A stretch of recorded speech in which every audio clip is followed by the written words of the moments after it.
কি কিছু বলছো না? দারুণ হয়েছে, হ্যাঁ, খুব সুন্দর হয়েছে তো।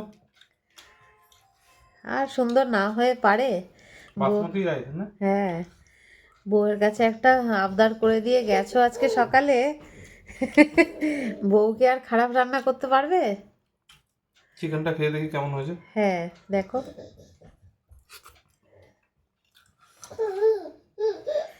তুমি বলছিলে ঝাল ঝাল চিকেন, বেশি ঝাল হয়ে যায়নি তো? না না, পারফেক্ট হয়েছে একদম। পোলাওয়ের সাথে ভালো লাগছে।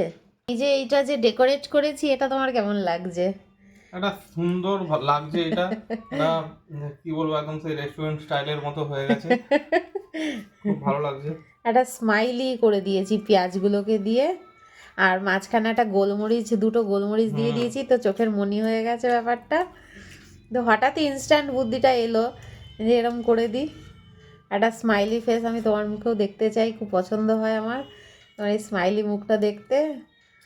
তো আর কিন্তু আমি কিছু বানাতে পারবো না, এই আজকেই কিন্তু আমি লাস্ট বলে দিলাম। সুন্দরভাবে পরিবেশন এবং সুন্দরভাবে রান্না করার জন্য অসংখ্য ধন্যবাদ তোমাকে। শুধু ধন্যবাদ? এক বন্ধু বলেছে দাম দিতে হবে সেই রকম। দাম তো রোজই নিচ্ছ। ঠিক আছে, তুমি খেয়ে নাও। তো বন্ধুরা চলো, তোমাদের দাদা খেয়ে নিক, তারপর আমি খাবো। বাই।